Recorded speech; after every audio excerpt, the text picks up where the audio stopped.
this could be us. So back to what I was saying. Could be us. बच्चों, आज मैं आपको खिलौने वाला कविता का अर्थ समझाने जा रही हूँ। खिलौने वाला कविता सुभद्रा कुमारी चौहान जी ने लिखी है, अर्थात इसकी कवित्री हैं सुभद्रा कुमारी चौहान जी। अब यह कविता उन्होंने खिलौना वाला शीर्षक अर्थात उसका नाम क्यों दिया, यह क्यों लिखी है, ये जरा हम समझते हैं। खिलौने वाला कहाँ आता है?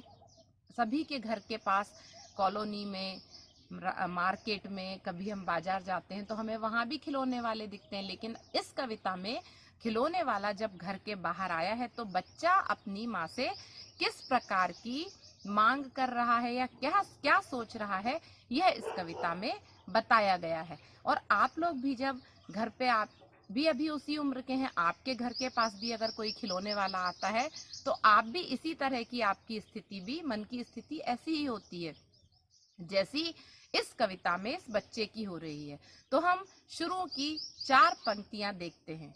बच्चा कहता है, वह देखो माँ आज खिलौने वाला फिर से आया है, कई तरह के सुंदर सुंदर नए खिलौने लाया है। बच्चा कहता है, माँ वह देखो खिलौने वाला आज फिर आ गया है और कई तरह के नए नए सुंदर सुंदर खिलौने लेकर आया है। आगे वह कहता है, हरा हरा तोता पिंजड़े में गेंद 1 पैसे वाली, छोटी सी मोटर गाड़ी है सर सर सर चलने वाली।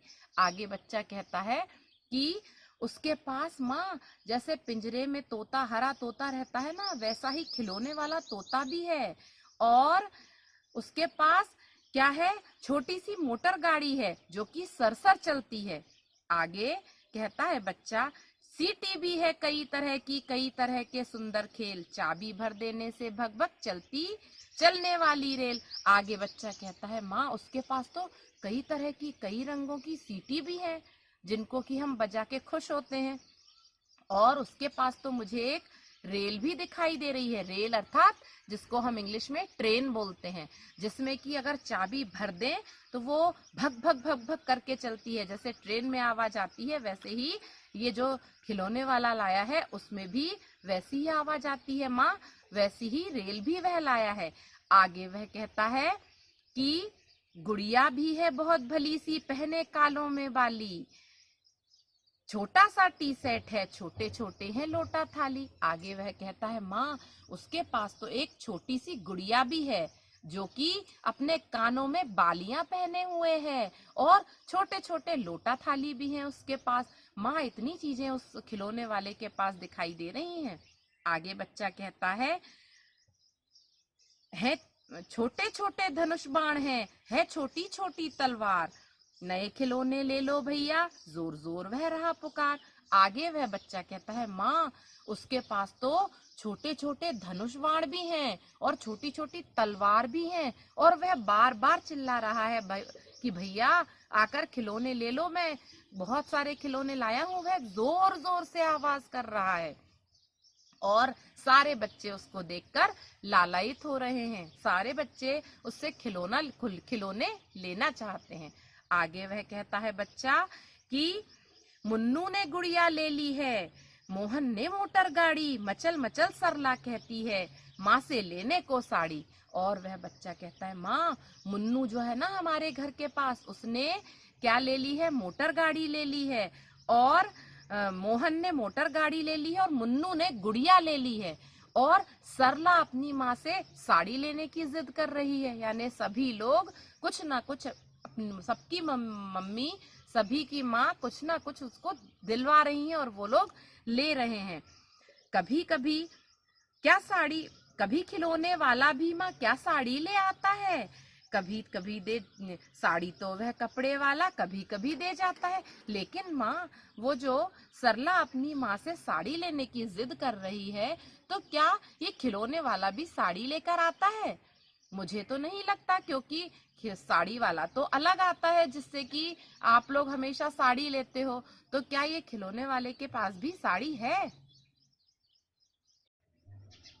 बच्चा आगे कहता है, माँ तुमने तो मुझे ला करके आज दे दिए पैसे 4, कौन खिलौना लेता हूँ मैं, तुम भी मन में कुछ करो विचार। अब वह बच्चा माँ से बोलता है कि माँ तुमने तो मुझे 4 पैसे लाकर दे दिए, अब मैं कौन सा खिलौना लूं? इस पर तुम भी तो विचार करो, तुम भी तो सोचो कि आखिर मैं कौन सा खिलौना लूं। फिर आगे बच्चा बोलता है, तुम सोचोगी मैं ले लूंगा तोता बिल्ली मोटर रेल, पर माँ मैं ये कभी ना लूंगा, ये तो हैं बच्चों के खेल।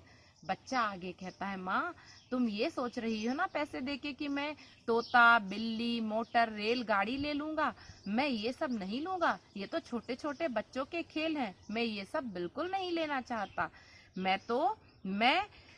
पर माँ ये मैं कभी ना लूंगा, ये तो हैं बच्चों के खेल। मैं तलवार खरीदूंगा माँ, या तो मैं लूंगा तीर कमान, जंगल में जा किसी ताड़का को मारूंगा राम समान। आगे बच्चा कहता है, माँ मैं या तो तलवार खरीदूंगा और या तीर कमान धनुष बाण खरीदूंगा। और श्री राम ने जिस प्रकार वन में जाकर राक्षसों का वध किया था, तो जैसे उन्होंने ताड़का को मारा था, उसी के ताड़का के समान ही मैं भी किसी राक्षसी का वध करूंगा और मैं राम जी के समान ही कार्य करूंगा। आगे बच्चा कहता है, तपसी यज्ञ करेंगे असुरों को मैं मार भगाऊंगा, तपसी यज्ञ करेंगे असुरों को मैं मार भगाऊंगा। आगे बच्चा कहता है, और इस प्रकार मैं राक्षसों का वध करता रहूंगा और जो तपस्वी हैं ऋषि मुनि हैं जो कि हमेशा दिन रात तपस्या करते रहते हैं, मैं उनको तपस्या में उनकी मदद करूंगा, राक्षसों को भगाता रहूंगा। और इसी तरह रामचंद्र यूं ही कुछ दिन करते करते रामचंद्र बन जाऊंगा। बच्चा आगे कहता है, माँ इसी प्रकार के कार्य करते करते मैं आगे रामचंद्र भी बन जाऊंगा। फिर कहता है बच्चा कि यहीं रहूंगा कौशल्या में, तुमको यहीं बनाऊंगा। माँ मैं यहीं रहूंगा और जिस प्रकार भगवान राम की माँ कौशल्या है, उसी प्रकार को भी मैं कौशल्या बना दूंगा। तुम कह दोगी वन जाने को, हंसते हंसते जाऊंगा। माँ अगर तुम मुझसे वन जाने का कहोगी तो मैं हंसते हंसते वन भी चला जाऊंगा, लेकिन मैं श्री राम के समान ही कार्य करना चाहता हूँ। बच्चा आगे कहता है, पर माँ बिना तुम्हारे वन में मैं कैसे रह पाऊंगा। बच्चा माँ से बोलता है, माँ मैं वन तो चला जाऊंगा, लेकिन अभी तो मैं बहुत छोटा हूँ, मैं तो तुम्हारे बिना नहीं रह पाता, तो फिर मैं वन में तुम्हारे बिना कैसे रह पाऊंगा माँ, मुझे तो तुम्हारी बहुत याद आएगी। आगे की पंक्तियों में बच्चा कहता है कि दिन भर घूमूंगा जंगल में, लौट कहाँ पर आऊंगा। माँ मैं दिन भर तो जंगल में वन में घूमता रहूंगा श्री राम के समान, लेकिन मैं लौट कर फिर कहाँ आऊंगा, क्योंकि तुम तो मुझे वहां पर दिखाई ही नहीं दोगी वन में। तो बच्चा आगे बोलता है, किससे लूंगा पैसे, रूठूंगा तो कौन मनाएगा, कौन प्यार से बिठा गोद में मनचाही चीजें देगा। बच्चा आगे बोलता है, माँ मैं अगर वन में रूठ जाऊंगा तो मुझे कौन मनाएगा, मुझे पैसे कौन देगा और मुझे लाड़ प्यार कौन करेगा, मुझे अपनी गोदी में बिठा के मुझे मेरी मनचाही वस्तुएं मुझे कौन देगा माँ। बच्चा इस तरह की अपनी मनोभाव माँ के सामने व्यक्त करता है। अर्थात कविता से हमें यह स्पष्ट होता है कि बच्चा अपने श्री राम बनकर वन में तपस्वियों की रक्षा करना चाहता है और अपनी मन के भाव हैं वो अपने माँ के सामने प्रदर्शित करता है, लेकिन वह माँ से दूर भी नहीं रहना चाहता, क्योंकि अभी तो वह बहुत छोटा है। जैसे आप लोग सदा अपने माँ के साथ में रहना चाहते हैं, वैसा ही वह बच्चा माँ के सानिध्य में, माँ की गोद में, माँ के प्यार से, माँ के पास गोद में बैठकर माँ का मातृत्व पाना चाहता है। धन्यवाद।